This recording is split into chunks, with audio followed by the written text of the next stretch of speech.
serve alongside Tony as co-chair of this year's Advocacy Forum.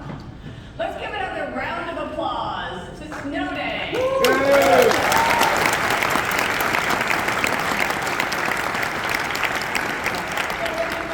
they incredible? Julia, they were truly incredible. And how about this wonderful purple crowd?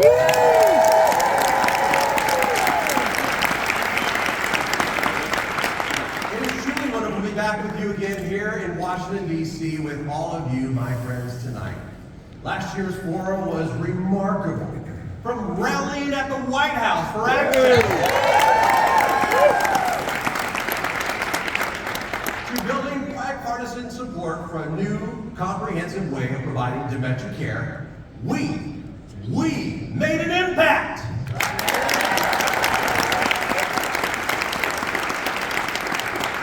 And I know that working together, we can replicate last year's success.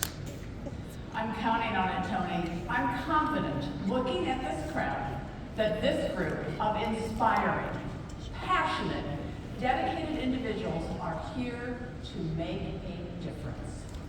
But it's not all work. In addition to important discussions about our policy priorities, we've got some fun in store for the next 3 days. We're going to network. We're going to meet new people, we're going to make memories, and we are going to have an impact. Plus, this year we've got a few new elements for the Advocacy Forum, including the first ever Advocate Empowerment Expo. So, everyone,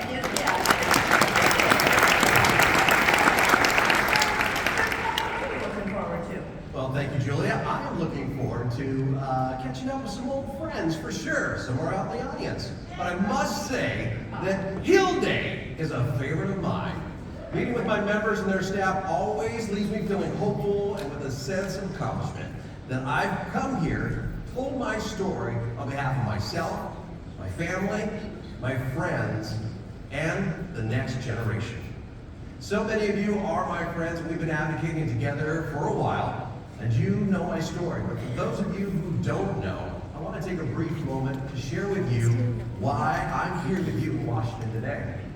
I'm from Santa Maria, California. I'm 49 years old, the father of 2 beautiful children, and grandfather to 1 rambunctious grandson named Sandy.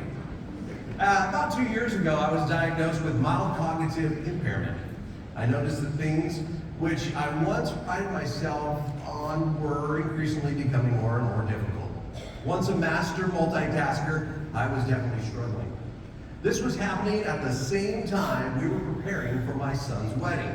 So it was easy to attribute this forgetfulness to being stressed and tired. But one day I was at home and saw an open package on the kitchen table. I reached in and pulled out a fun pair of socks, American flag socks, in fact. I showed them to my family and incredibly excited I was. But I was met with blank faces of confusion. You see, I had just done that 5 minutes prior, done the exact same thing. I know that Alzheimer's can destroy careers, relationships, and every day it robs me of more and more of my memories. But I stand here today to tell you that my diagnosis does not define who I am.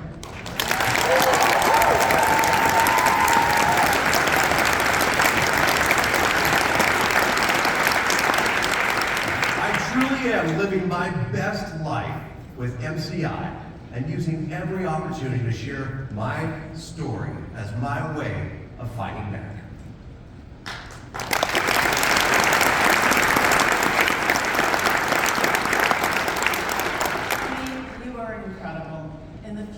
I've known you, you never ceased to inspire me. My journey with Alzheimer's goes back to 1986, 3 months after my wedding. My family became alarmed at my grandmother's unusual behavior. The doctors decided to do a brain biopsy to determine the issue. The results were devastating. My grandmother, so beautifully shown in that photo, and the doctors had significantly damaged her brain during the surgery. My grandmother would spend the next 9 years in a nursing home with my grandfather by her side every day. And then in 2009, my mother showed early signs of dementia.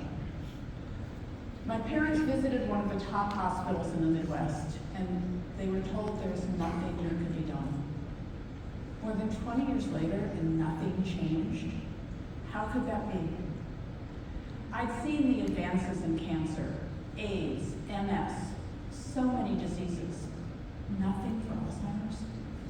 I hadn't been paying attention in the years between my grandmother's death and my mother's symptoms.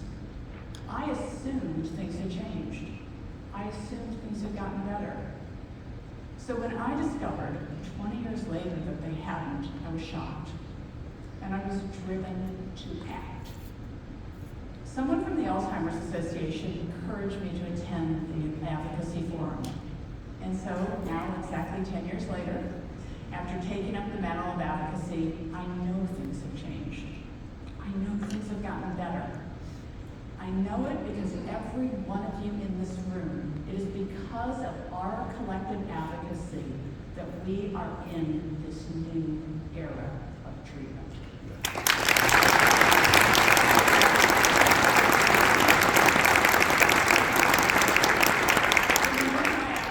And there's obviously a lot more to Tony's. Tomorrow we'll tell you more about our past. But for now, I think it's enough about us. Tony, what do you think if we hear from some of the folks here in this very energetic and very purple ballroom? Julia, I would love that. What do you guys think? What do you think? Should we come out there and meet a few of you? I don't know. I'm going to need to know. Do you want us to come out and see you?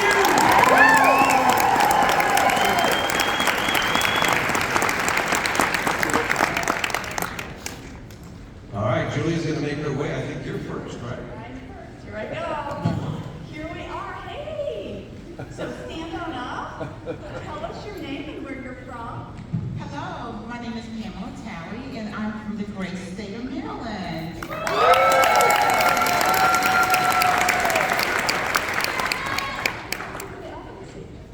This is my first time, and I'm so excited.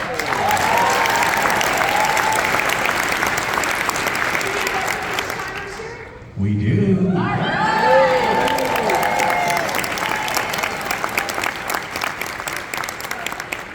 How you got interested in this issue and why you're involved in advocacy? Well, I am involved with advocacy because my husband has been diagnosed with Alzheimer's disease.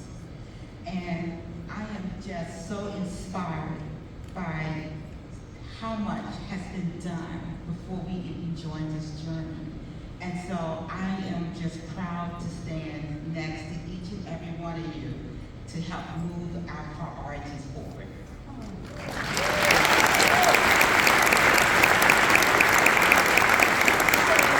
Any highlights from the past year on the advocacy front for you? Yes, I do have a highlight actually. I was chosen to actually be a part of a cohort to testify at the Maryland State Legislature. And I had carefully crafted some notes about my story. But when I got there, I actually set those notes aside because I really felt like what they really needed to hear was the story from my heart. This story in my heart doesn't need notes. I carry it with me at all times. And so as a result of that team testimony, we passed the first dementia caregivers navigation legislation in the state of Maryland.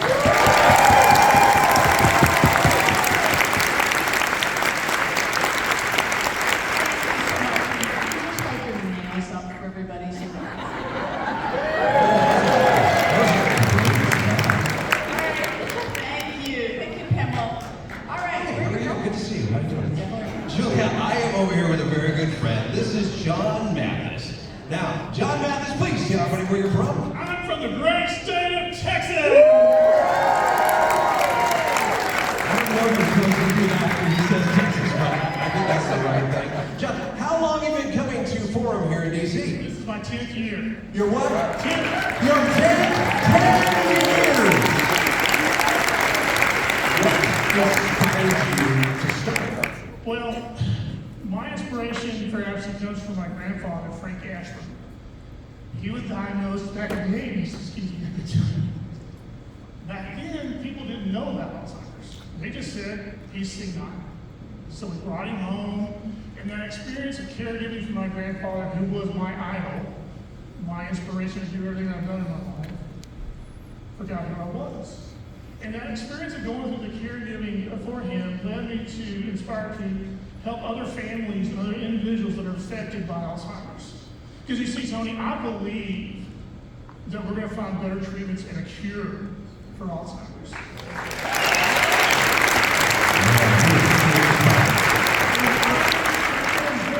It's improving quality of life for millions of people affected by Alzheimer's. Thank you. You're right, John. You're right. Thank you. Do you have a favorite memory?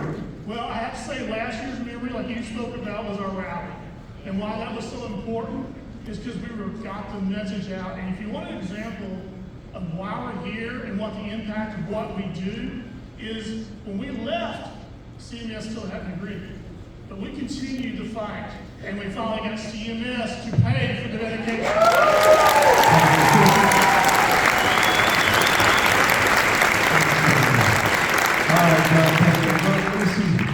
I know that person over by you, Julia. Do I know that person?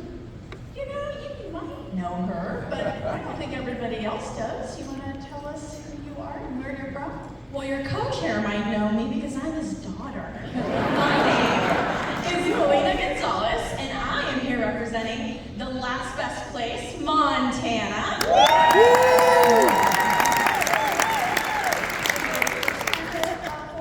This will actually be my second year here at Forum, and I'm excited to be back. I'm thrilled.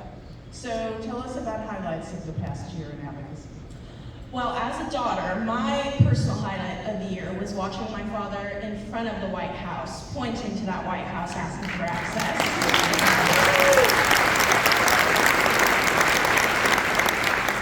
And as far as me, my favorite memory was going to Helena, Montana, and doing a rally there at our state's capital.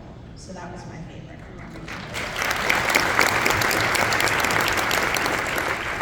Who inspired you? My dad was obviously a large factor, but both my great-grandmothers were actually diagnosed as well with dementia, and so that continues to fuel me every day with all of them in my family, as well as my nephew coming up, so gotta make sure he's got a bright future ahead of him. So tell us about your colleagues and classmates back in Bozeman. What do they think that you're involved in this? I think they're a little confused in the beginning. I don't think it's very normal for people in their 20s to really be considering dementia and how it will affect your parents and the end of life and how that works. And so I think it's very important for us to educate within the college. That's why I'm now the executive chair for our walk in Bozeman.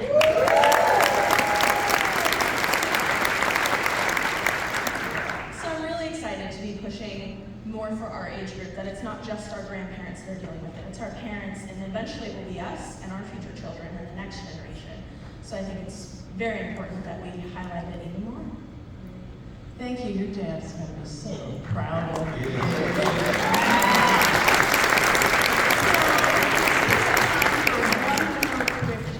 She gets all that from Corey, not from me. I gotta tell you, not me.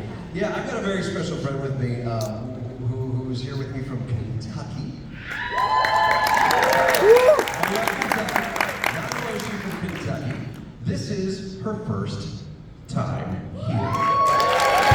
We're very excited. Rita, let's talk a little bit to Rita now and talk a little bit about what inspires you, what got you, tell them your story. At age 58, I was diagnosed with NCI. At age 61, I was told I had Alzheimer's. I was lost the first 2 years, didn't know where to turn until I got connected with the Alzheimer's Association. And this organization has changed my life.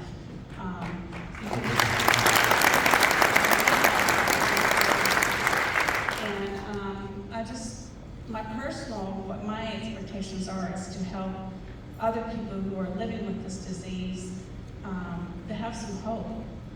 This is not the end of our life. We have lots to do. And I know so many people that are just lost, and it's really sad. Rita, I'm so glad you're here. I'm so glad to have met you. about winning it. What are your favorite stories from this Yes. last year? Yeah. I was invited to go back to the capital of Kentucky to witness the signing of the bill. And Governor Brashear had brought his service dog in, who was a black standard poodle. My service dog is a white standard poodle, so I love standard poodles. And so after the signing of the bill, I asked him if I could pet his dog. He said, sure. And I was confused. I thought that we were over, session was over with because we were the last ones to sign a bill. So I sat down on the floor with this dog. And my husband was waving at me to get up because they were continuing on with their press conference.